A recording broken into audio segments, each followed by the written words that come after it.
Our session now is with Sarah and Paul, and it is using communication and empathy to grow your business in real time.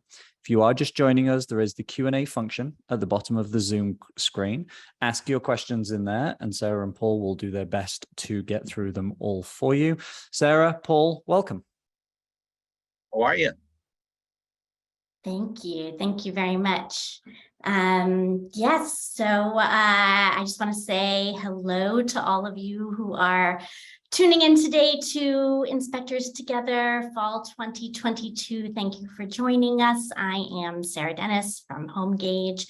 I am absolutely thrilled to be here today with our special guest, Paul J. Magrone. Paul, how are you doing today? I'm doing fantastic. You guys are doing an amazing job with this. It is definitely a group effort, and we are really happy that you are participating with us.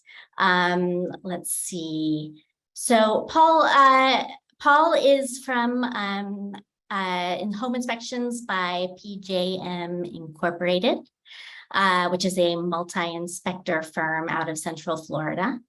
And Paul, I don't know if you want to maybe introduce yourself, tell us a little bit about how long you've been in, the home inspection business and how you got into it, and then we can delve into some of the other topics that we've got for today. Thanks, Sarah. I appreciate it. Yeah, I've been around for about 20 years, and our team was put together in a unique way. But I was thinking about like what I would start with as far as trying to get people interested in what we're about to talk about.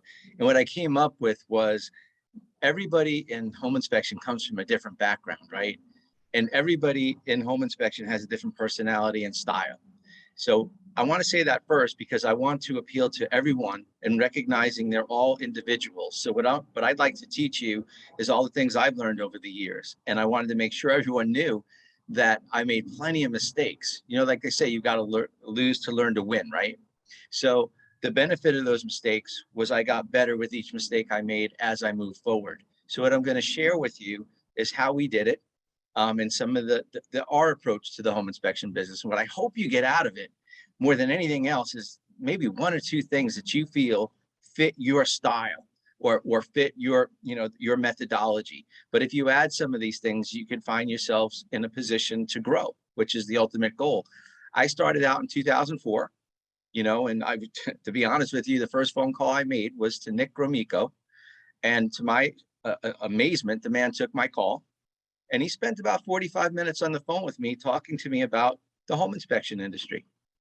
I was very new, didn't know anything, and nobody in my area that I called that I wanted to ask questions to would answer my call, for one. And the ones that did answer my call flat out just didn't want anything to do with a competitor in their market. It may have changed a little bit today, but I don't think by very much. And that's why over the years of learning all this and reaching 55 years old and putting some stuff together, I just want to share what we've learned. Maybe we can make that learning curve faster for those who are on this webinar. That sounds great. That sounds great. And I'll start out and we can delve into that. I'll start with a little story, which is that when we were putting this together, I was doing some research online and I came across a couple of mentions of this book, and it was called The Business of Home Inspection. I don't see if we can see it here. Oh, it's hard to see right now. Well, it's called The Business of Home Inspection, and by Paul J. Magrone. And I ordered it and I got it. And I guess what I can say is it was definitely not what I was expecting. It was really, really, not that it was a real page turner. It was really, I found it to be very inspiring and really interesting. I know Paul says it is a little controversial. But what I didn't realize when I read about the business of home inspection was that it has a subtitle, which is the delivery, essential communication for home inspectors. And so, Paul, I would love for you to delve into what it is that you're talking about, what you found that has worked for you. And I would love it if maybe we wove in some of those themes of, what's so important about delivery and communication and empathy, right? Which I guess I see as being, maybe you have a slightly different definition. I see as being sort of the ability to put yourself in somebody else's shoes. That's exactly how I see it. And what I'd like to say is I started by mentioning that everyone is different where they come from as home inspectors, and everyone not only different in like how long they've been doing it, but different personalities and different disciplines. You have electricians, you got HVAC guys, you got carpenters, all different backgrounds, and all of them have to learn all these things to be a good inspector. So we're going to start at the standpoint of, one, everybody's different. No two inspectors are really going to be the same. And two, for the purpose of this discussion today, everybody is an awesome inspector with an open mind that wants to learn. And that's exactly why everybody's here, listening to the speakers you have today, because they have open minds and they want to learn. But with all those things being equal, how can you utilize your style to your advantage to get more business? And that's really what I think everybody wants to talk about. Now, when I started my business back in 2004, the market was pretty good here in Florida. It crashed in 2007, and we went through a down market, and then we went through like a middle market, and then we just went through a real big market, and now we're in a downswing again on the real estate market. So I've seen all the dynamics of the changing marketplace, and the thing that comes to my mind the most is, how are you going to stand out as a home inspector in your market? Now in Florida, just to give you a number, there's over 5,000, there's more, but there's well over 5,000 home inspectors in the state of Florida that are only members of one organization. I didn't research all three, but just think about that for a second. 5,000. And what I learned over the years is that if you don't make yourself different, use that unique quality you have, then the next guy, you've got to come up with something that makes you stand out. You're just another number. And you might be the best inspector on the planet. And I've seen this. And you're not working as much as the guy down the block from you, just simply because, and he may not be as skilled as you, but one thing he is skilled at is he's skilled at getting business and understanding those dynamics. So when I wrote this book, I was hoping not to sell a bunch of books, because you don't make money at selling books. What I was hoping to do was share something I've learned over the last 20 years with a great organization of people, helping them maybe to find success. So here's what I'm talking about. Communication, use the word empathy. So I think it's important, first and foremost, to understand the role that each professional plays in a real estate transaction. Because let's face it, most of us are inspecting during a real estate transaction. So we have the client that we work for, right? That's our client. We're the professional, we represent them. Now, from that standpoint, I would say learn everything you can about your client. I know that's very difficult in home inspection because often we don't get to meet our clients. But what I would say to that is make an effort to at least have a conversation with your client, to understand their expectations, to learn about their personality and what their goals with that property are. If you can understand, this is the empathy part of where they are, you're going to do the best inspection you could do anyway. It's just now you can custom your results and deliver that information to that person based on what their needs are.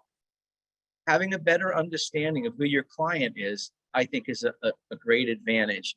And I know I put that in the book, but the most important thing to me is I can't convey how important that is. It really can make or break you. And the reason I say it is because you want that person to like what you've done, consider you professional, but you also have to remember that person is going to turn into 2 more inspections, maybe 3. So if you handle it correctly, that's the first step in growing your business. Every inspection you get, look at that person as a blessing from God or a gift from wherever you want to consider them a gift for, and treat them that way, understand them, and then learn about what you can do to make this delivery of this information understandable and comprehensible to fit their needs, what they're expecting to learn from the property. And an example, just to share with you what I did an inspection for Mark Johnson. He's an investor in Florida. He's been doing business with me for about 17 years. Now, I know I'm going to do the job that I do each and every day, day in, day out, regardless of who's there. But I know Mark Johnson and I understand what his needs are. I know exactly what the man's going to do with that property. So when I do this report, I'm going to custom tailor it to Mark Johnson. I would not do the same house for a different buyer the same way. I'd want to know what that buyer's intentions were, what their, another great example of learning about your buyer is like, what's their financial capabilities? If these people are going to be broke after they buy this house, like ask somebody simply like, reserve and replacement budget. Are you comfortable with the amount of money that you have versus what we found here at this inspection? Have a conversation afterwards too. These little things make a big difference, you know? Yeah. You talk a lot about, sorry for the spoilers, by the way, spoiler alert Right. for Paul's first book. But yeah, you talk a lot about the necessity of reading your client, and the other players in the real estate transaction. And there's a section that I like that you talk about sort of the different scenarios that you might run into as a home inspector, right? And how you would use communication to use your communication style to deal with each one differently. You know, everything from your customer shows up from the beginning to they are only there at the end. They're there with their agent. The seller is at home. The seller, or you're in a lockbox situation where you're the only person there. Can you speak a little bit about how you might handle these different situations in different ways, and how you would make sure that you are making the impression that you want to make, the one that you found has worked for you? Oh, absolutely. Yeah. I found early on that asking questions is the best way to control an environment. So if you ask your buyer what it is that they expect of you and you learn about them, you can walk into this situation feeling confident now, because you'll do what you always do, but you'll incorporate your buyer's concerns into that methodology, into how you approach what you're doing. But then remember, you're also dealing with a real estate agent on the buyer side, a real estate agent on the seller side. And I'm talking more frequently than not. This is more typical of what you're dealing with. You have a seller. Here in Florida, we also have insurance carriers that we have to deal with as well after we do inspections. You have contractors, because a lot of people will order an inspection and they will actually have their GC out at the same time that you're doing the inspection to take a look as well. So you're dealing with all these people. So my comment is, like, you can utilize each and every one of these players if you understand the dynamics of the transaction to market yourself, to find a way to get more leads. You've already done all this work to be a really good inspector. And like I said, we're all starting from that point. So you're excellent at what you do. That goes without saying. But how are you going to utilize that ability and showcase your talent? And in the book, I mentioned this, that it's pretty much showtime, right? It's an audition. You're being actually observed as you work. So let's take the scenario where everybody comes to the inspection. You got the buyer, you got the buyer's agent, the seller, the seller's agent, their contractor. Let's just go with that one. So you're going to meet your buyer. They're going to meet you there first thing in the morning. This happens a lot. Buyers sometimes want to be there the whole time, sometimes at the end, sometimes in the middle. But let's say they're there in the beginning. So you interview them, you talk to them, you understand, okay, this is their third property. They're not new to this. They're concerned about the roof because they looked up the property, and they're concerned about the electrical because of something that they heard in the neighborhood. And believe me, they hear things in the neighborhood. It's one of those things you'll hear a lot of times. So now you know what your focus is. And remember, just to fast forward to the end of the inspection, when you're summarizing and you're delivering the information, remember to recall that they have those concerns so that you can incorporate it into your conversation. Nothing is going to be more impressive to your client than you remembering what their concerns were and then reiterating them at the end and addressing them, because that leaves a really good impression. And then make sure to follow through on the inspection report, give a little bit more information on the areas where they were concerned. And I think that at the end of the day, that person will end up referring you. You'll do a great job. You're going to show empathy towards where they're coming from, understand the situation, and you're going to go ahead and deliver on that. The buyer's agent, I've done a couple of conferences where I've attended, and sometimes I've actually heard people say that they don't like to deal with real estate agents. So the first thing I want to say, that you're in a business that is part of the real estate business, part of the real estate transaction. Early on, I discovered that you have to appreciate professionals in their role. Real estate agents, I know that there are some bad ones out there, but the vast majority of the ones that I've worked with don't fall into that category.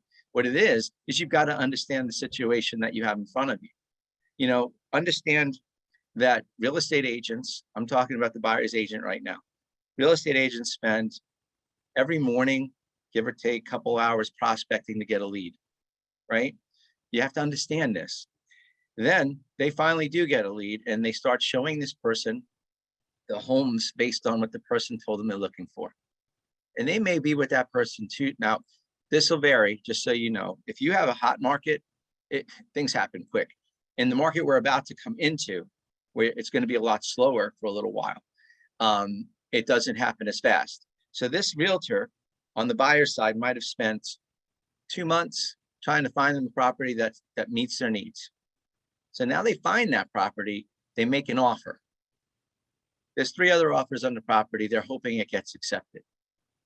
Then the offer does get accepted, and now they have 3 days, 5 days, 7 days, or whatever it is on their inspection period. That's where the home inspectors come in. So that realtor has gone through so much work to help this person, and I'm going to use those words a lot, help people, to help this person find the home that's right for them. So a lot of what I've heard in the past from home inspectors, and it inspired me to say, rethink this sometimes, is the realtor's only concerned about their commission, right? Now, I'm not sticking up for crappy realtors that do a bad job. I don't do that because I don't work with any of them. In fact, when we've come across them, we kick them to the curb. We don't deal with them. The vast majority of the ones I deal with are compassionate and they want to help their people. So now you got this house and you're the inspector going in. You remember in the book, Sarah, I actually put something in there. It says, check your ego at the curb. Yeah. Okay. My wife was one of the first ones many, many years ago to point out to me, you know, that men have big egos. And it took me a long time to understand that that's true. And then it took me a longer time to gain control of that easily bruised ego thing.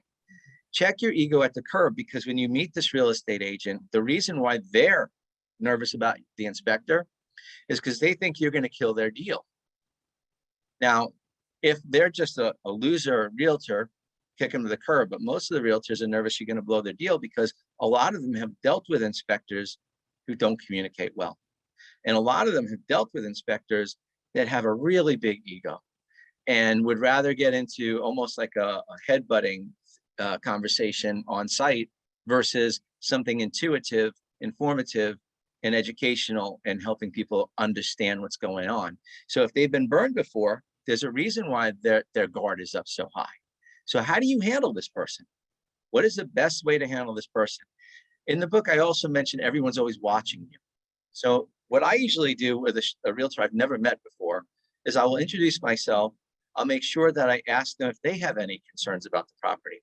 Most of the good real estate agents, they've already researched the property. In fact, one of the things that I do to continue growing is when I meet new real estate agents, I tell them when they're showing properties, if they see something they're not sure about, send me a photograph, I'll help them. Even if we haven't worked together, that's something we've done for years. And what it's done is it's enabled me to get very well known in the area just based on the meetings we've done at the real estate offices as someone who's willing to help. Again, help people. So if you can understand the dynamic of what that buyer's agent has gone through, and now they're a little nervous of who they're dealing with, you have to convince them that you're not going to kill a deal, right? And how do you do that? And the reason I say kill a deal is because there's only one thing worse than a buyer buying a house they shouldn't be buying because there's so many things wrong with it. And that is an inspector that exaggerates or overemphasizes things and makes someone walk away from a house that really doesn't have that many things wrong with it. That's why understanding the buyer is so important. Once you get their needs and you understand their situation, now you know the answer to that. You've got that in your brain. And what you can do with that buyer's agent is now you can say, hey, I talked to your buyer and I appreciate you sharing what you're concerned about. I'm going to take a look at everything the way I normally do, and I'll focus on the things that you guys told me about to make sure that they're okay. And if they're not okay, I will let you know why. Now, what you've just done in that introduction is you've learned about the buyer and you've learned about the agent. And let me tell you something, when there's 5,000 plus more inspectors in your state and you concentrate your area, I guarantee you, and that's why I said it's controversial what I'm sharing with you, because a lot of people don't believe in what I'm talking about, but I'm telling you that the real estate agents remember something like that because no one else does it. Very few people do it. So if you can incorporate just something as simple as interviewing that buyer and interviewing that realtor before you start, and if they're not there, you can call them, you can make that effort, spend time with them. These are two dynamics right there that will help you get more business. But you have to approach your business like Sarah and I having a conversation, right? I always view every conversation as I'm sitting in a restaurant or sitting at a bar with somebody and just talking to them. So if someone came to me and said, hey, Paul, I'm really concerned about my electrical system because the lights are flickering in this room. You know, what would you do? Should I replace the panel? What should I do? Have a conversation with them about having an electrician look at it and explain to them, hey, listen, we don't know what's causing that. Calm down. Let's take a look at this and let's figure it out. I'll help you. You know, I have several electricians on my vendor list. Let's get one out there. Let's see what they say. But if you approach every conversation like you're having a conversation with a friend on site, just honestly, just using honesty is what I'm talking about, it becomes very obvious to this person that you do really have an interest in their best interest. And now you've got the buyer and the realtor on the buyer side looking at you in that way. Now you're going to go to the door and guess what? The seller's agent's there and the seller's there. Now I know a lot of inspectors don't like to deal with that environment, but look at it this way. Those are 2 more leads, possibly 6 more inspections. And if you can win that selling agent over, it might even be more. And when I'm saying about winning people over, we're not talking about dishonesty. We're talking about is impression, making a good impression. Those things that make you special, all you people out there that you know what makes you special, that's what you have to put forward. Be professional and talk to these people, make sure that they understand that you're not there to hurt anything. So that selling agent, I would just introduce myself. I would leave my business card and say, do we have any special instructions that I need to know about? Because sometimes that happens. A selling agent will say, listen, I've got their teenage son who hasn't woken up in 14 days sleeping in the bedroom upstairs. You know, he plays video games and he never leaves. Well, you need to know that. It's important to know that. And it's important to figure out how you're going to navigate around that. I had one of those one time, by the way, and I walked in a room like that, and that room smelled awful. It was like the worst experience of my life. And that kid must have been in there for a long time. But we all know we run into situations where things are not optimal for the inspector. But it's good to talk to the seller's agent so that you understand if there's something going on, you know, ahead of time. Like if they don't want you to do something, go somewhere, whatever it is. It's always good to ask the selling agent for permission. If I have to move something, is it okay with you if I come back and get you to get help or ask someone to move something if I can't get to something I need to see? That creates an environment, sets you up for success. Because if you don't do that and you come across something that's not accessible, the worst thing you can do is write inaccessible and walk away, because now you're leaving someone with an unanswered question. So by showing the seller's agent that you're in this as a team player for the best interest of the transaction and your buyer, just by simply navigating through this way, you're going to make an impression that will last. And again, not everyone does this, but if you can do some of this, I think it can help you. Now the seller is thinking that you are there to ruin his life or her life. And that's a fact. We all know this. The seller does not really appreciate an inspection because they think inspectors are there to find problems. And we are. But what they have to understand is you're there to do a job and find problems if there are any. You don't have any malicious intent here. So you introduce yourself. You say, hey, this is Paul with PJM Incorporated. I'm so grateful that you let me come here to inspect your home. I'll treat it with respect. You have any special instructions I need to know about? They'll tell you if they do. And then you just basically get them that level of comfort of knowing they're dealing with a professional. Everyone's always watching. So the next thing that you need to do, this is just my opinion on your approach to how you go about it when everyone's present. What you need to do is, if you're new in the business, I don't know how many of you out there are brand new, but when I was brand new, I would stumble over myself just trying to make sure I didn't miss anything. And I often looked lost. And I think I told Sarah this in a conversation we had not too long ago. But something that helped me don't know if it'll help you, but I know it helped me a lot, is in the beginning, I would tell everybody that I'm going to look very lost for about an hour because I have to locate and find a lot of things. I've never been here before. So if I look confused, don't mistake that for incompetence. I'm going to be confused until I locate everything I need to find. And what that did for me is it made me feel more comfortable that if I had to pause and stop and think, or I walked through the house and I couldn't find something, that they knew I was looking for something, and it made me calm. And that calmness transcends when people observe you. An example of why that's important. I'm not sure how many of you have been in a larger home, but sometimes there'll be like 3 water heaters you have to find, and you found 2, but you can't find the 3rd yet, right? If that happens to you, you don't want to look like you're freaking out, or you don't want to look like you've been walking to the house 80 times looking for this water heater. You just want to do your process and rest. And you've made everyone aware of the fact that you might be walking around looking lost. Well, if you happen to be looking lost, it's not going to matter at that point because you've already had that discussion. So it's important. So as you're doing your process, you meet the buyer, you interview them, the buyer's agent, interview them, the seller's agent, just ask if there's anything you need to be aware of. The seller, put their mind at ease, let them know that you're a professional, you're there to do a job, you're not there to cause anybody any harm or any problems.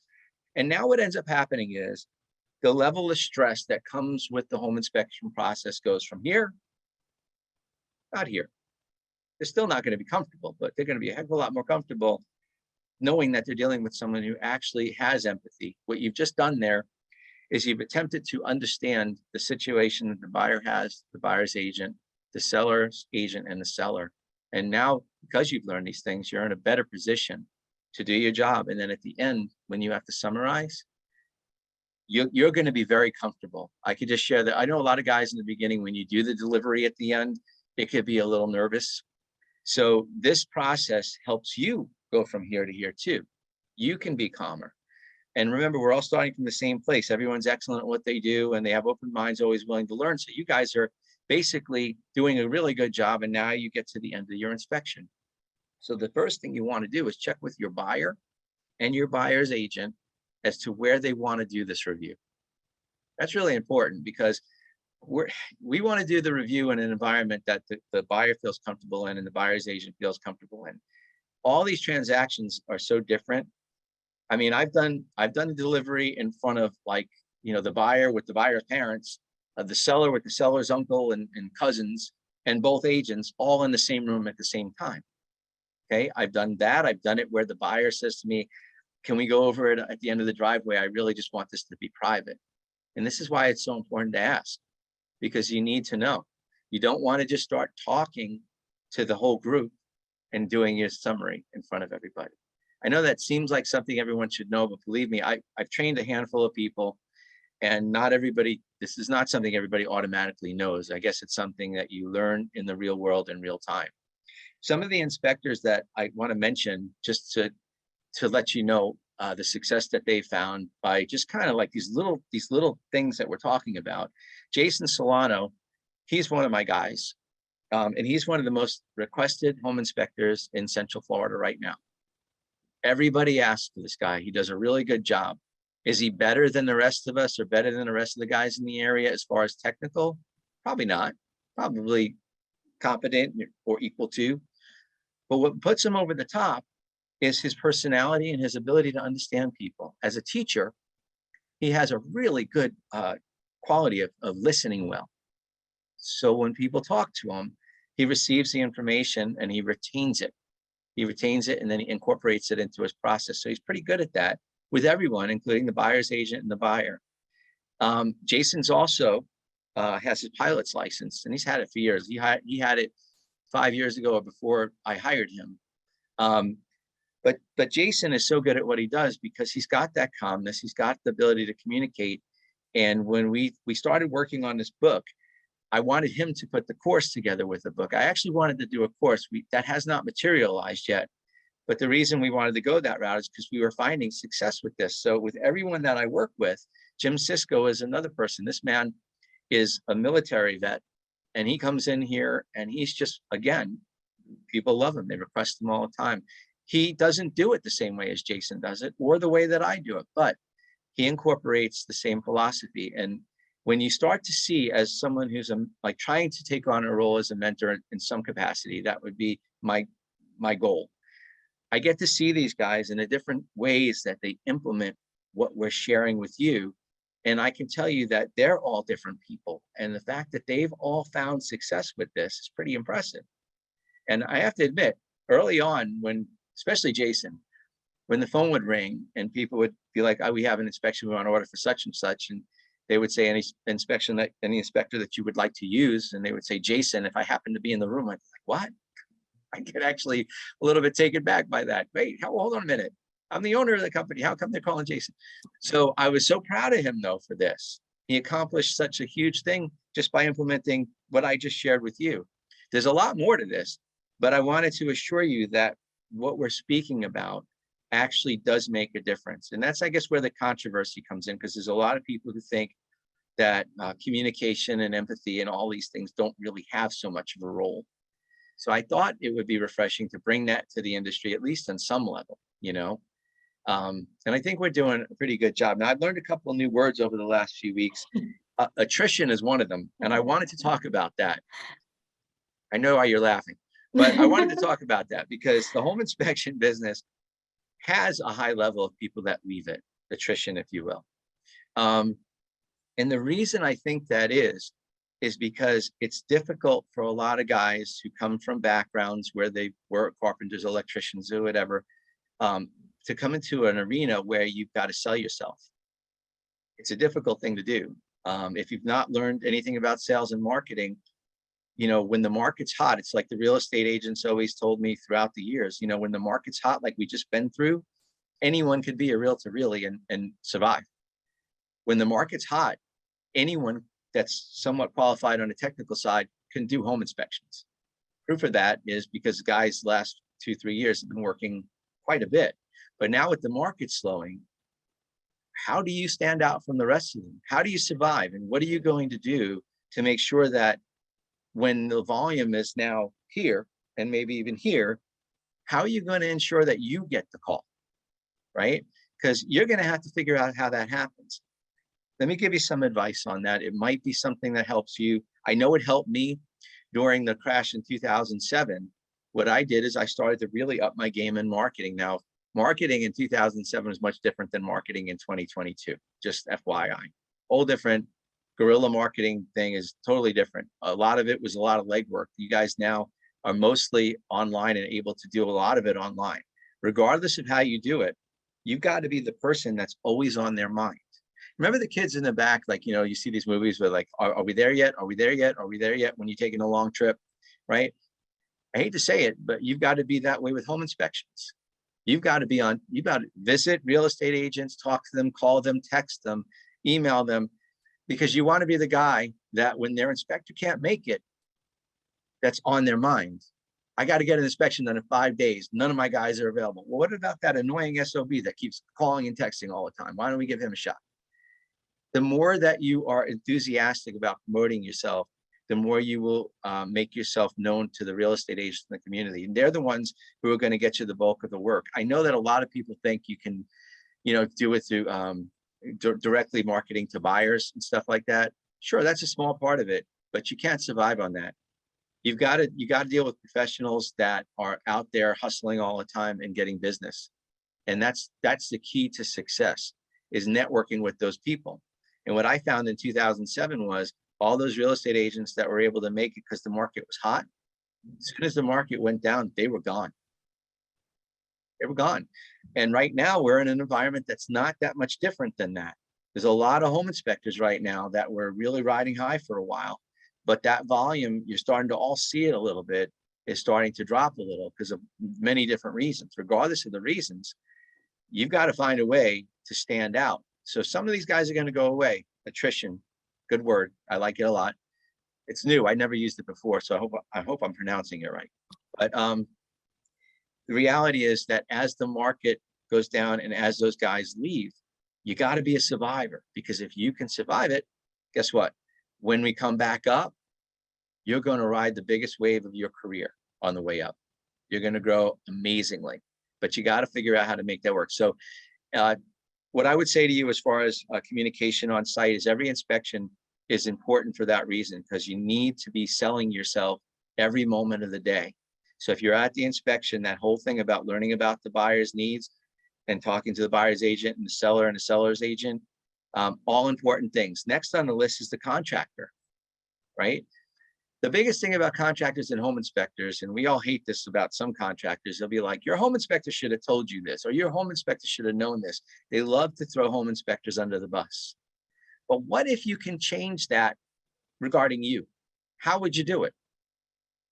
How I would do it, how I did it, is I made sure to network with a lot of contractors in my area from many disciplines. And basically I stayed in touch with them, and I put together a vendor list, not where I'm recommending anybody directly, but just I deal with a lot of people from all over the country and out of the country. So a lot of them don't have anyone they can call. So we put together a vendor list of about 3 or 4 people on the vendor list, 3 electricians, 4 electricians, plumbers, AC guys. And what we did is we said, hey, listen, we're going to put you on this vendor list. If I have a question, can I call you? And because you're putting them on a vendor list, they're very happy to be there to help you if you do have a question. So I formed these relationships and back and forth, and believe it or not, they would actually call me for inspections. Over a couple of years of networking with them, someone would ask them who they would use for a home inspection, and we would get the recommendation. And imagine, it doesn't mean that you're better technically than somebody, but it just means you did a better job marketing yourself. Imagine what it's like to have one of the GCs in your area say, hey, use this guy, right? It sets a level of credibility up, and it helps.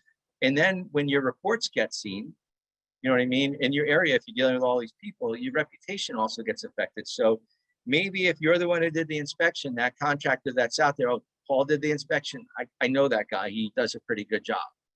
And that's how you can overcome that confrontational dynamic with contractors, is market yourself to them, get to know them, give them a reason to want to get to know you. But if you have a vendor list, I understand this doesn't work in every market. I'm just sharing the Florida market with you.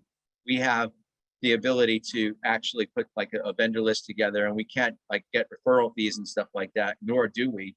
But what we do is, like, I get somebody from England and they don't know who to call. Their AC just went down. I just basically say, go to our website, go to our preferred vendor list. You'll see several AC guys. Talk to them, see if you want to use any of them. That's all it is. It's as simple as that. But if you can make that dynamic happen for your business, you get to know the real estate people, your client, the seller, the contractor. Think about how many possible referrals there are from that one inspection that you just did. If you got 3 referrals over a year from each person, I mean, that's a lot of business you wouldn't have gotten otherwise. Now let's flip this for a second. Let's flip this to the stereotypical inspector, maybe, who brings the ego to the door. So you meet the buyer, you're all gung-ho to inspect for the buyer. You meet the buyer's agent, kind of cold shoulder. You really don't want to deal with this realtors. You don't like realtors. It's not your thing. Seller's agent is there. You say hello, but that's all you do. And the seller's there, and you just kind of like, hey, how you doing? And you walk away and you start doing your thing. You don't talk to them about anything, and you just start doing your thing. Now, when you go to deliver the information at the end, if you're handling it in a way where you don't understand who you're dealing with, and you start to spew out stuff, and someone says to you, maybe the contractor says to you, that AC ain't 10 years old. It's 14 years old. Let's just say that happens. Now, did you make a mistake? I don't know. Possible, maybe not. If not, tell them how you know. But like, if somebody like that with a typical inspector goes in there, what ends up happening is they end up butting heads, and it gets real tense. And it's not professional to have an environment where you have that kind of intensity. So if you don't bring to the table what we just discussed in this first part of what we're talking about, you could end up in a situation where you've got the buyer and seller, all of a sudden they're all laughs and giggles in the beginning, but now all of a sudden everyone's pissed at everyone else at the end. I've seen it happen when I was young and inexperienced. I went through it. Like I said, I made a lot of mistakes when I was younger. I learned from them. But the whole idea of this is you won't be winning any business in that environment. But if you just open your mind to understand what I'm sharing with you on a real basic level, I think that from that one inspection over a course of a year, you might get 12, 14 more inspections. And isn't that really what's important? And you're going to get it, not because you hid anything or you did anything deceptive. You're going to get it because everyone you dealt with felt like you cared about what their situation was. You showed them respect. You took the time to ask questions, and you basically did your job. And at the end, you wrapped it up really well, and they walk away with good information, and they feel like they can trust you because of the way you handled yourself. Trust is really important. If they can't trust you, you're never going to get a call from them ever again. But now moving forward, you're going to look at generating this home inspection report and sending it out to them. I encourage you, I don't know if anyone does this. If you do, just, give us a shout or something, but this is so important in my business. I think follow up with a phone call, call them the next morning, ask them if they reviewed the report and if they have any questions, offer a conference call or a video call to go over the results.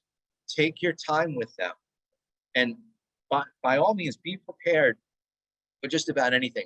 I trained this, one of my favorite inspectors on the planet is Angel, and he's from A&B Home Inspections. He's also in Central Florida. When I was training Angel, he had said to me, called me up, he's like, the buyer's agent wants to know how much these repairs are going to cost, and we're not supposed to do that, right? And they want to know how to fix this. We're not supposed to do that, right? It's outside of our standards of practice or our scope. And the first thing I said to him is, Angel, if you don't do that, they're going to look for someone who does. One of my mentors, Luke Cortez, said to me once, a good home inspector, and you can apply this to any profession, a good home inspector is willing to do the things that other home inspectors are not willing to do. So are you willing to make a call after you do your inspection report to follow up? I would say it would be a really good idea, because the reality is, being referred again after a call like that is you just probably increase the odds of them not only giving you another referral, but even reviewing you. You know what I mean? People are going to take the time to review someone who puts that much passion and energy and positive energy into their process. So what you do is, if you can go ahead and give them a call and review everything, I would encourage you to be prepared for two things. Questions about who would fix this.